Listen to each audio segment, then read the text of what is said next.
They dragged her out of first class until the pilot saw the secret seal tattoo that stopped the entire plane. Welcome back to Silent Heroes, a channel that never forgets the brave, the ones history tried to ignore, and the warriors who walk quietly among us.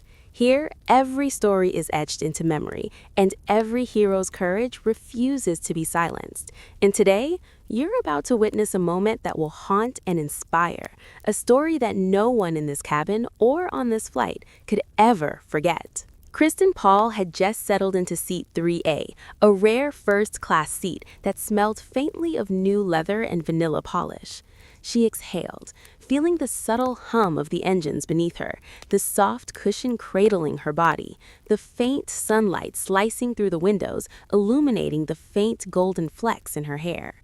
But peace was a fragile thing. It shattered before she even fully sank into it. "Excuse me, sweetheart, but I think you're confused. Economy is back past the curtain." The voice dripped with oily condescension, every word punctured with the arrogance of entitlement. Kristen's eyes didn't rise immediately from her book. She didn't need to. She had recognized this type before. Loud, polished, high-status men who believed the world owed them deference. Her hand adjusted the hem of her royal blue sleeveless top, smoothing the fabric over the muscles she had worked years to hone. Slowly, deliberately, she looked up. A man in a tailored charcoal suit stood over her, a tumbler of amber liquid in one hand, a boarding pass in the other, tapping it against his thigh with impatient rhythm. His flushed face and expensive cufflinks screamed authority, a man accustomed to having his will obeyed, his ego stroked, and his power unquestioned. "I believe I am in the correct seat," Kristen said, her voice low, steady, and dangerously calm. There was a weight in her words, a texture that belied her youthful appearance. She let her gaze fall first to her belt buckle, then gradually lifted it to meet his face. Neutrality, she knew, could be more threatening than aggression. The man's nostrils flared. A sharp, incredulous huff escaped him as he searched the cabin for witnesses to confirm his outrage. "Did you hear that?" he barked to empty air, though his eyes zeroed in on a businessman in 3B who pretended to be absorbed in his tablet. "I tried to be polite." Kristen tilted her chin slightly, an almost imperceptible challenge threading through her words. "Listen, honey," he sneered, his voice rising. "I don't know who you smiled at to get past the gate agent, or if you're hoping no one notices you snuck up here, but this is first class. This is for people who pay for it." Kristen's exhale was subtle, almost invisible, a flicker of exhaustion she masked instantly. She reached into the seat pocket, retrieved her boarding pass, and presented it with deliberate calm. 3A, her seat, clear, undeniable. The man snatched it from her hand, staring at it as if deciphering an alien language. Then he tossed it back onto her lap. "System error," he declared, dismissing it with a flick of his wrist. "I'm a Platinum Key member. I fly this route weekly. Seat 3A is mine, always mine. The app probably glitched because you were hovering around the upgrade list. Now, be a good girl and go to row 30 before I call someone." A hush fell over the cabin. The soft jazz playing from the overhead speakers became a deafening, surreal soundtrack to the mounting tension. Kristen retrieved her boarding pass, smoothed the crinkle he'd left, and slipped it back into the pocket. She didn't move. "I suggest you find your assigned seat, sir." Her voice dropped a precise octave, the timbre hardening into a warning only the instinctively attuned could sense. The man's face flushed a deep crimson, his tie now clashing violently with his ego. His hand slammed against the overhead bin, eliciting gasps from nearby passengers. "Stewardess!" he bellowed, a name spat out like venom. Nancy, the flight attendant, hurried toward the scene, her posture tight, her smile strained. Middle-aged, polished, her uniform crisp, she was visibly bracing herself for disaster. "Mr. Sterling, is there a problem?"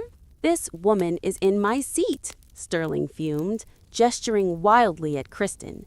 "She refuses to move. I want her removed now."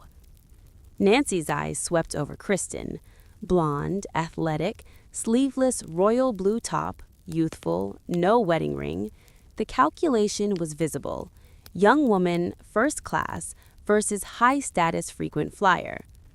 "Ma'am," Nancy said, sliding into patronizing sweetness, "may I see your boarding pass, please?" Kristen handed it over. Nancy examined it, frowned, and tapped her fingernail against it.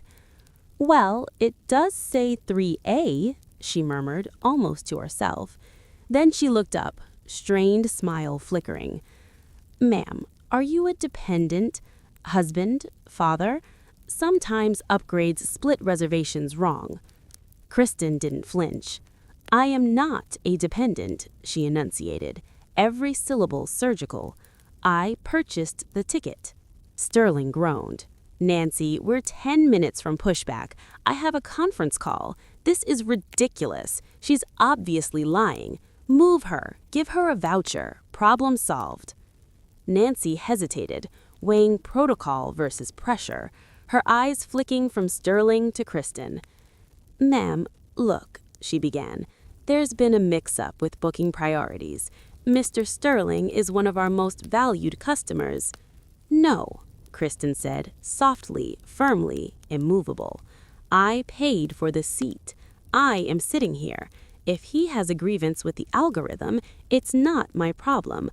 I am not moving." Sterling laughed harshly. "Oh, you're not moving? Think you can just hijack a seat because you feel entitled?" His hand reached toward her backpack. A subtle shift occurred in the air, imperceptible to most, but Kristen felt it instantly. A flash memory, a premonition. Her right hand lifted, intercepting without touch. A coiled spring of muscle, patience, and lethal precision. Her royal blue top shifted, the fabric stretching tight over her back. For a heartbeat, the faint scent of expensive cologne was replaced by burning diesel, copper, sand, chaos. The roar of engines became the rhythmic pounding of rotors in a night operation, in a dust-filled courtyard, under fire. Her mind flashed to valleys where her team moved silently, lethal and unseen, to the weight of life-or-death decisions that never respected civilian rules or entitled men. Kristen's eyes, now empty of fear, locked onto Sterling. "Remove your hand," she said. It wasn't a request. It was command. Terminal. Sterling hesitated, unnerved, but his ego chained him. Or what? Nancy's hands trembled over the interphone. "Captain, we have a disturbance in first class. Passenger refusing seat change."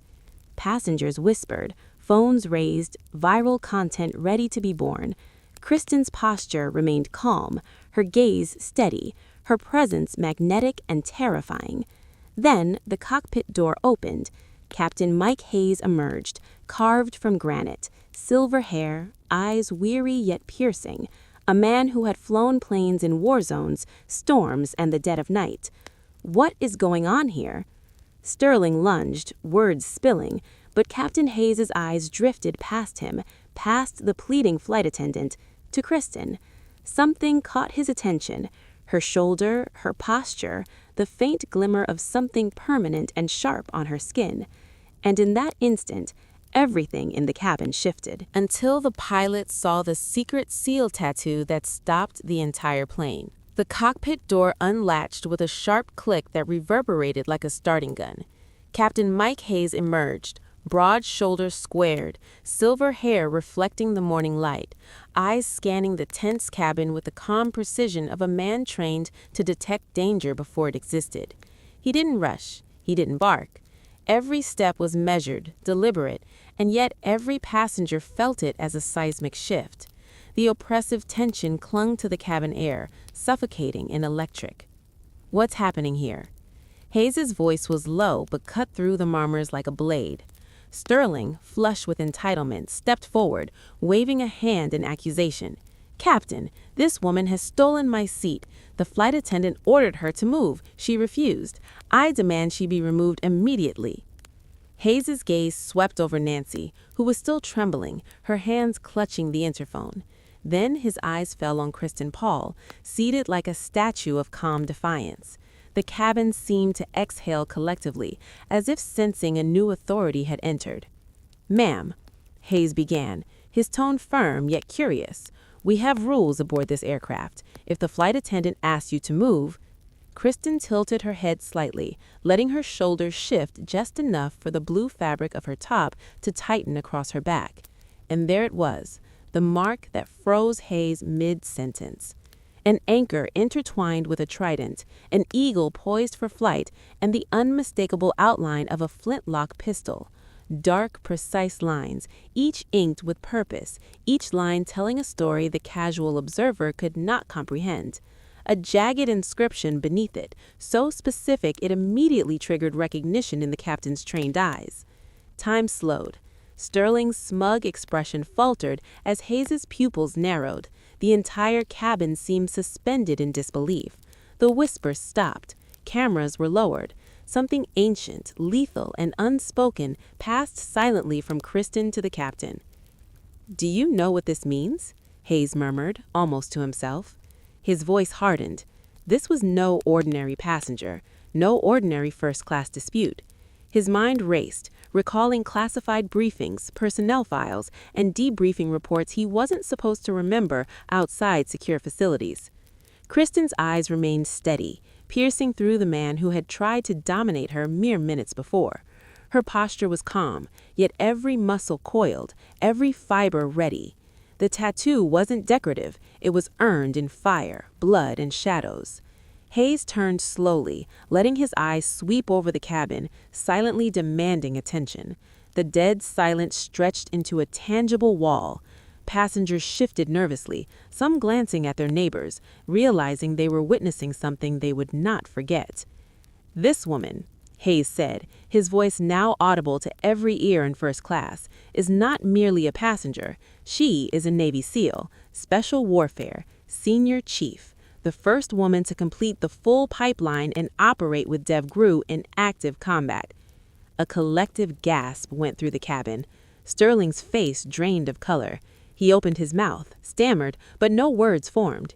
He had just realized that the battlefield he thought he owned, this airplane, these plush seats, his entitlement, meant nothing here.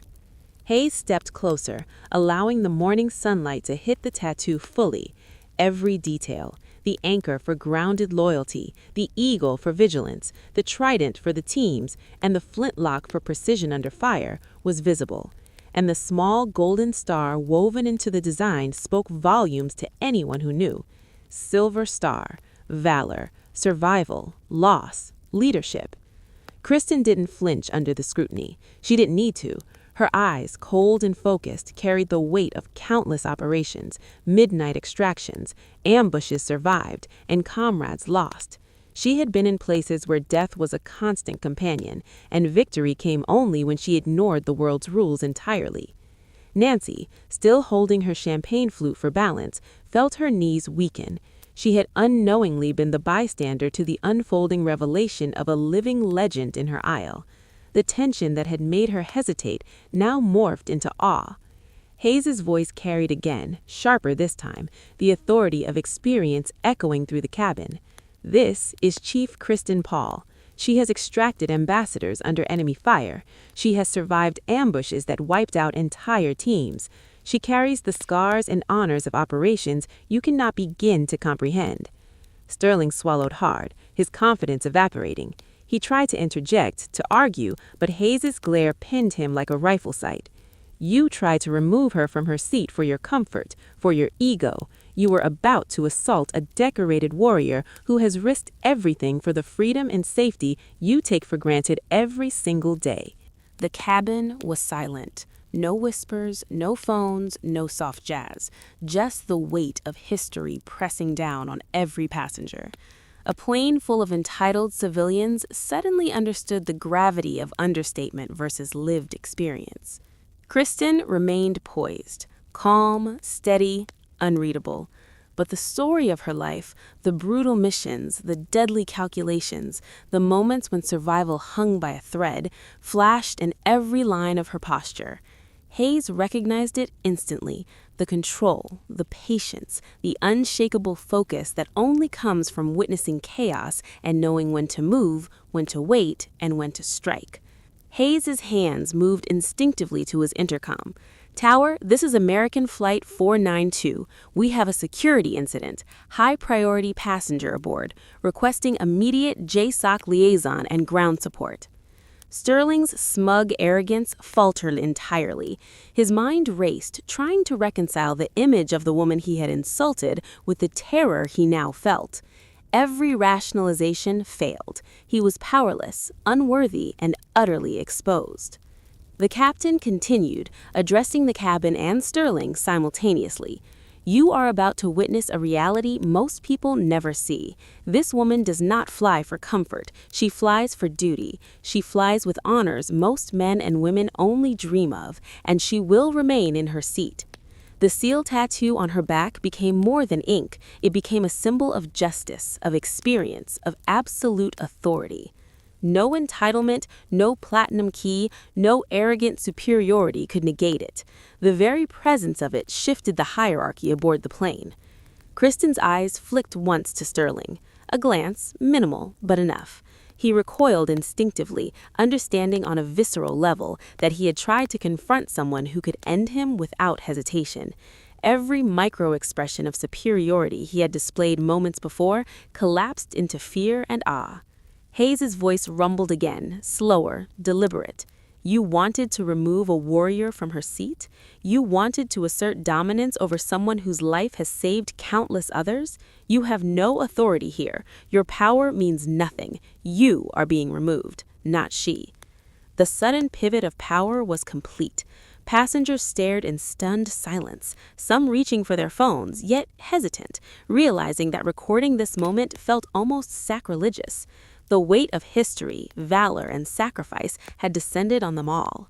Kristen, meanwhile, remained still, almost statuesque, her breathing steady, her eyes locked on the aisle, surveying the space as if assessing threats invisible to ordinary people. The tension in her shoulders was faint, deliberate, a silent message to anyone who dared challenge her again. Hayes gestured subtly toward Nancy, still trembling but now emboldened. Escort the man who threatened her, secure the cabin, ensure she has no further interference. Sterling was pale, fumbling for words, fumbling for dignity that no longer existed. The very air seemed to reject him, the cabin itself a monument to Kristen's authority and history. Hayes turned back to Kristen. Chief, we apologize for this disruption. You have every right to your seat. You are owed more than this, but your composure speaks volumes. Kristen inclined her head slightly. Her expression softened, almost imperceptibly, a fleeting acknowledgement of recognition from a man who had seen battles beyond imagination. The air in the cabin shifted. The passengers exhaled collectively. The entire story of the seal tattoo, the military legacy, the valor, the quiet authority of experience, it had been revealed in moments yet felt eternal. Sterling was now a lesson in humility. Kristen was a legend walking quietly in the chaos of civilian ignorance, her story impossible to forget. Every whisper, every glance, every gesture in that cabin became part of the living narrative of heroism and respect. Hayes returned to the cockpit, leaving Kristen seated in her rightful place, a living emblem of courage, patience, and calculated force. The plane's engines thrummed a softer rhythm now. The passengers, still silent, processed the revelation. Some were stunned into tears, others were frozen in awe. The contrast between entitlement and earned valor had never been so stark. The cabin had become a theater of history right there in midair. Kristen closed her eyes for a moment, not for relief, not for triumph, but to anchor herself to the present. Every operation, every mission, every scar etched into her body had led to this moment, a moment where the weight of her experiences commanded respect without a word, a scream, or a display. She opened her eyes again, clear, steady, unyielding. The first-class cabin was no longer just a seat assignment or a luxury. It was a stage for justice, recognition, and the immutable authority of lived experience. And somewhere in that stillness, the world outside the fuselage seemed to recognize it too. Courage does not announce itself. Valor does not need applause. But when it finally speaks, it stops everything. The entire plane stopped, and the truth was revealed. The roar of the engines seemed to dull, as if the plane itself had sensed the gravity of what was unfolding. Through the aisle, the metallic click of boots echoed, a sound that carried authority, discipline, and inevitability. Two black SUVs had arrived on the tarmac below, but what appeared in the doorway was far beyond protocol, far beyond the comprehension of the first-class passengers frozen in disbelief.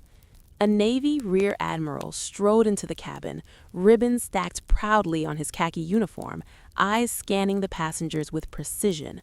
Two MPs flanked him, their expressions hard, trained, unflinching.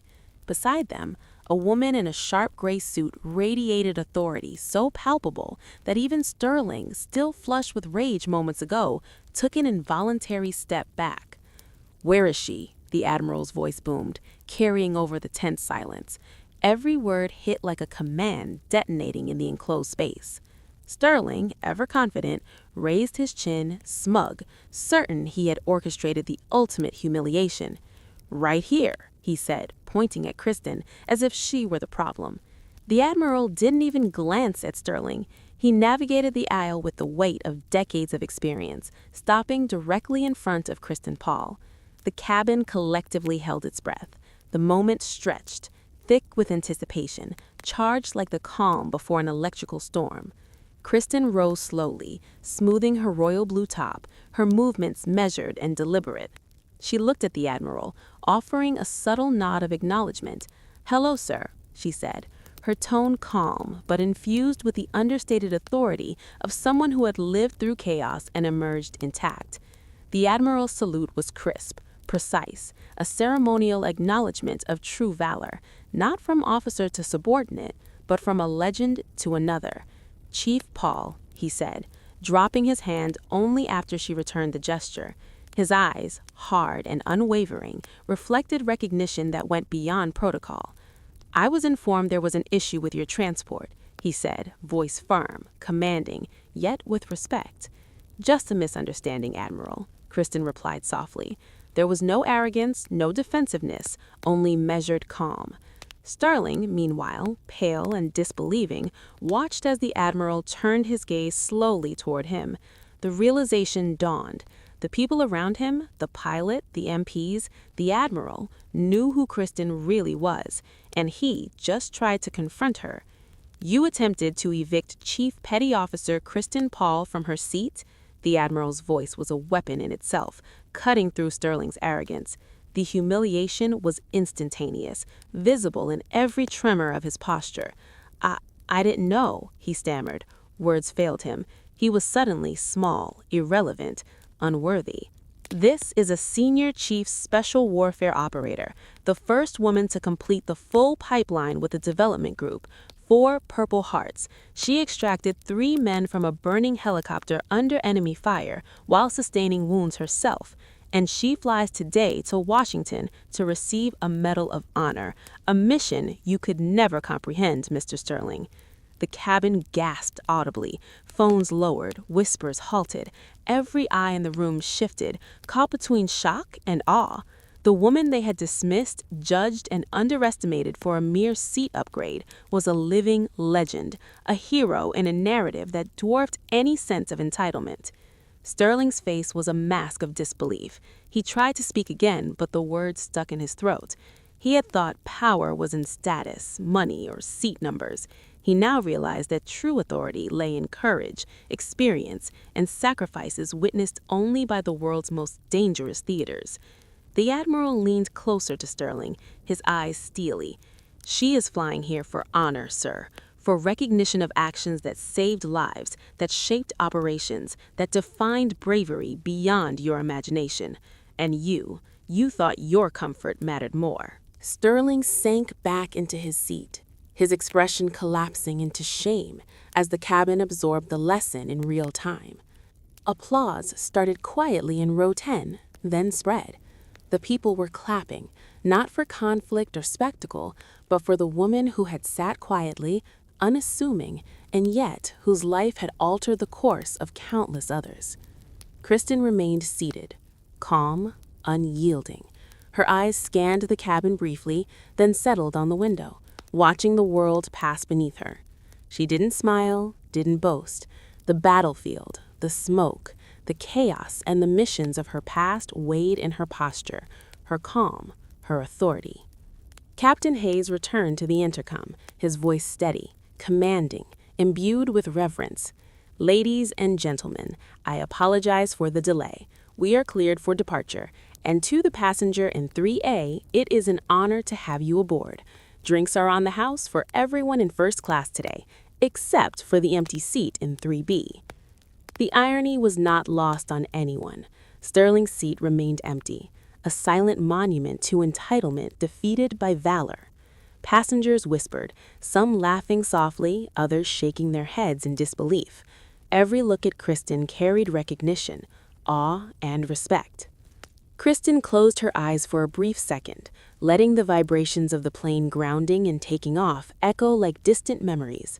Every flashback, the cave in northern Syria, the ambush, the collapsed vent shaft, the searing heat of grenades, the screams of her teammates, rushed back in a heartbeat.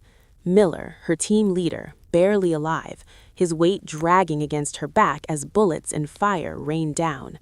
She had crawled through jagged rock, pulled men twice her size to safety, and emerged with nothing but scars and honor. The tattoo wasn't a symbol, it was a history etched into her skin, a testimony to survival, bravery, and leadership under fire. The golden star woven into the anchor spoke volumes to those who understood. Silver star, valor, sacrifice, unimaginable courage. Nancy appeared beside her, champagne glass trembling, eyes wide. "Miss Paul, I am so sorry," she whispered, voice quivering. "I made assumptions. I let him push you. I didn't know."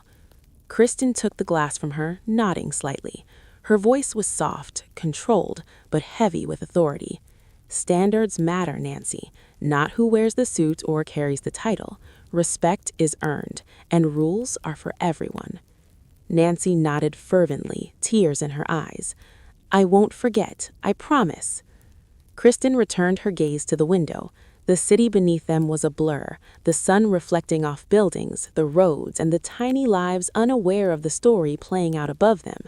She touched the spot on her shoulder where the tattoo lived, beneath the fabric, silent, unassuming, eternal. She wasn't a hero because of recognition or medals. She was a hero because she carried the burden of responsibility, of courage, and of choices that most people would never understand. She held her ground when everyone told her to move. She did what had to be done when the world assumed she couldn't. The plane touched down in Washington, D.C., smooth and precise. Kristen waited until the cabin emptied, ignoring the lingering stares, ignoring the murmurs. She passed the cockpit with a nod to Hayes, a silent acknowledgement of shared understanding. Then she walked into the terminal, blending into the crowd effortlessly. The royal blue top disappeared among travelers. The long blonde hair was just another style. No one looked twice, and that was exactly how she wanted it. Passengers disembarking paused, some still whispering, some shaking their heads, stunned by the story they had witnessed. The man in 3B who had scrolled on his tablet, the woman next to the empty seat, the flight attendant, they all carried fragments of a story that would haunt their memory forever. And now, viewers, if the story of valor, courage, and standing your ground even when the odds are unimaginable has left a mark on you, then you've experienced just a fraction of what silent heroes exist to honor. Every story here matters. Every hero deserves recognition. If our channel can carve even a small place in your heart, if this tale of bravery, justice, and truth inspires you, then I humbly ask you to subscribe, leave a like, and comment below where in the world you are watching from. Your voice keeps these stories alive. Your support keeps the heroes remembered. Join us, witness, and honor those who walk silently among us. Because every hero deserves to be seen, and every story deserves to be told.